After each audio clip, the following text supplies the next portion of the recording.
Hi everyone. Today we're going to talk about homeostasis. I made the background for this presentation Thanos because homeostasis is all about balance and Thanos is all about keeping things perfectly balanced as all things should be. So what is homeostasis? It refers to stability and balance or equilibrium within a cell or within a body, as in an organism. Homeostasis and the maintaining of that state requires constant adjustment on whatever organism or cell's part because conditions are constantly changing inside and outside of a cell or body at all times. The adjustment of systems within a cell, that act of adjusting, is called homeostatic regulation. How do organisms maintain homeostasis though? They do three things: osmoregulation, which is maintaining water balance; chemoregulation, which is chemical balance, i.e. pH, acidity or basicity, maintaining balance of ions, of carbon dioxide, of any waste materials, etc. And thermoregulation, which is keeping temperature in balance. Cells maintain homeostasis mostly by dealing with osmoregulation and chemoregulation. They don't do a whole lot of thermoregulation by themselves.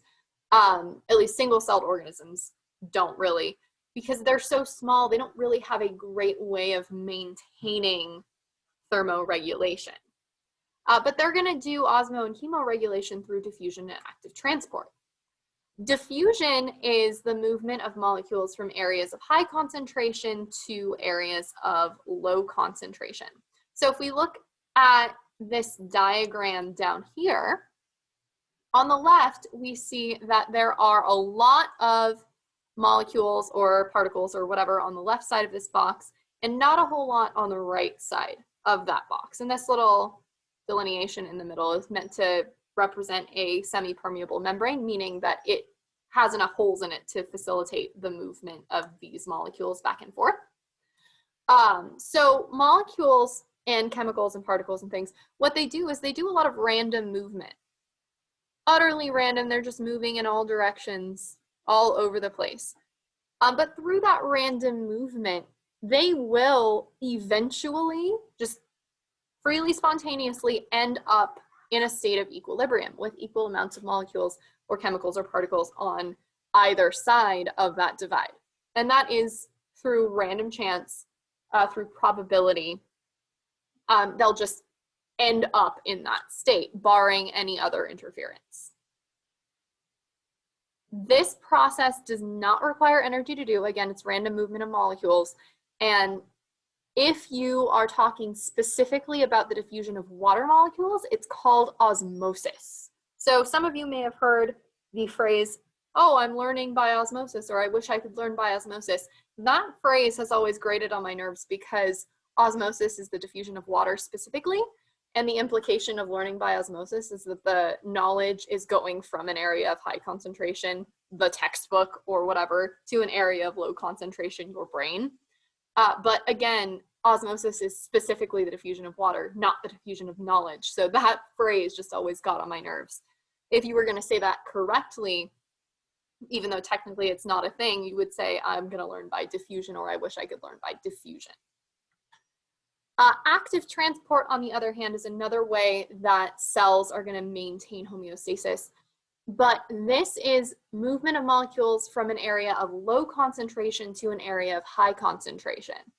Now, this is essentially the exact opposite of diffusion because it does require energy to do, because molecules are not going to naturally just end up all clustered together like that. So cells have to use energy to make this happen.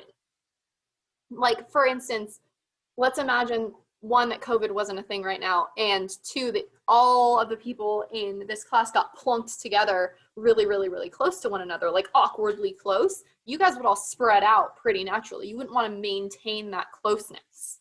That's not a natural state. And yes, that would be an active choice on your part, but molecules, just through that random movement, are going to naturally spread out as well. So if we look at this active transport diagram on the right, all the molecules are going to be moving in this direction, but the difference is how they're doing it. On the left here, we're seeing diffusion of molecules just across a plasma membrane. just naturally happening because there's a bunch of them out here. So naturally they're going to move down until you reach equilibrium. Facilitated diffusion in the middle is going to be the same thing, except instead of freely diffusing through a plasma membrane, you're using a channel. But again, they're moving this way. Active transport is this last thing over here on the right, except you'll notice that there's something different about this one. Two things, actually, that I can pick out just right off the bat. One, there's not a lot of molecules on the outside. There's a lot of them on the inside, though, but those molecules are still moving down and in, and that's because of that energy molecule, that ATP molecule that you see there, because that is forcing them to go in.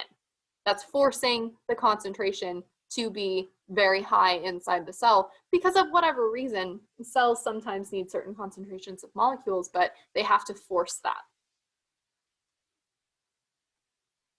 So let's talk about control mechanisms for a second. This is going to be how organisms maintain homeostasis. Talking about entire organisms, not just a singular cell, even though singular cells can do this too. But we're going to talk about it in terms of whole organisms right now. So on the right side here, you're seeing this little diagram. And on the bottom, there's this little triangle down here, and the homeostasis board is balanced on it, right? So if any of you have ever tried to balance a board like that on a really, really thin object like a little triangle, you know that that's not going to stay. It's going to list to either side. So if you want that to stay, you have to put in effort to maintain that. So let's say that it does fall to the side. It does fall in imbalance. If that happens, then that imbalance is going to be a stimulus that some receptor could pick up and transmit to a control center. Now, a control center is going to analyze that input, analyze that imbalance message, and it's going to send a signal to something that can fix the problem, or an effector. And that what it's sending to the effector is essentially a message that says, yo, fix this problem. And then the effector is going to do that and restore that homeostatic state. So let's imagine a specific example then. Let's imagine that our imbalance, it's too hot. That's the imbalance that our body's going to try and deal with. So that stimulus of it being hot is what your receptors on your skin are going to pick up, the fact that it is too hot. And then the receptors are going to send the fact that it's too hot to your brain. 9 times out of 10, if we're talking about a control center, it's going to be the brain. But that signal, hey, it's too hot, is sent to the brain. The brain interprets that it is too hot and sends a signal to effector cells. In this case, it's going to be your sweat glands. And the signal that it's going to send to your effector cells is to start secreting sweat.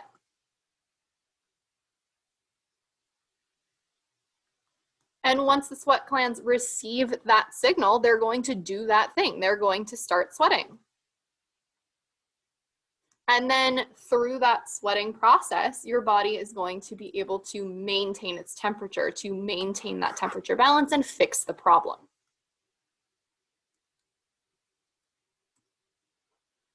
So let's now discuss negative feedback loops and positive feedback loops.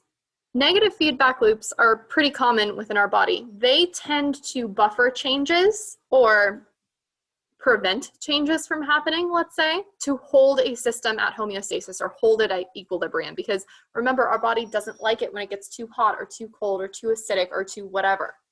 So shivering is another example, kind of the opposite of the one I just talked about. Our stimulus would be cold air. Our receptor would be sensory neurons. Our control center, again, is the brain, or more specifically, the hypothalamus within the brain. And the effector is skeletal muscles, because your body, hey, detects that it's too cold, sends that signal to your brain. Your brain's like, oh my God, it's too cold, and sends a signal to your muscles saying, hey, you should shiver and fix the problem. There's another example of blood glucose levels. if your blood glucose or your blood sugar starts to rise, then your insulin secreting cells of your pancreas are going to detect that, and they are going to then secrete the hormone insulin, which causes liver cells to take up glucose and store it as glycogen. And as a result of blood glucose being uptaken, the blood glucose levels start to drop, and then your insulin release is going to stop as a result of that. So that in that way, your body's attempting to maintain balance. If you were curious, this is just a diagram of the shivering and the sweating that I was talking about before. Positive feedback loops, on the other hand, are going to enhance or amplify changes that are happening. This is going to move a system away from equilibrium and make it more unstable usually. So for example, if a population is increasing, there's more people. So if there's more people, the number of births tends to increase, thereby increasing the population, and so on and so forth. Another example would be when the head of a baby is pushing against a woman's cervix, if she's just about ready to give birth. So what that baby's head pushing on the cervix does is it sends a nerve impulse from the cervix to the brain that's going to stimulate the pituitary gland to secrete a hormone called oxytocin. And oxytocin that's carried in the bloodstream to the uterus is going to induce contractions, which is going to push the baby's head further against the cervix and then send more signals to the brain, and so on and so forth until that baby is born. Or let's say you have a break or a tear in a blood vessel, then clotting is going to occur because platelets are going to adhere to the side of that blood vessel to try to stop the bleeding. And then as those platelets bind to the wall of the blood vessel, more chemicals are released to attract more platelets, which clots more, and then attracts more platelets and clots more, until eventually that tear in the blood vessel is closed off completely. And at that point, I assume all of us have had a cut now and again. We know that eventually we stop bleeding unless somebody is a hemophiliac, and they have issues where their blood will not clot and they'll just kind of bleed and bleed and bleed, and that's a big issue for them because a small cut can be life-threatening if they're never going to stop bleeding. But for people that do not have that problem, this positive feedback loop will close off any open wounds. So here's the last thing I want to talk about is a case study, diabetes when negative feedback fails. So if anybody knows anybody that's diabetic and has to take insulin or drugs that mimic how insulin works, the body's ability to produce or respond to insulin is impaired in somebody with diabetes. And it's going to result in elevated levels of glucose in the blood and in the urine as well. Insulin resistance is one way that this can happen. And this happens when cells no longer respond to insulin. So your body essentially is producing insulin and more insulin and more insulin because your blood sugar is rising, but your cells aren't doing anything about it. They don't even notice effectively that there's insulin there telling cells to uptake glucose.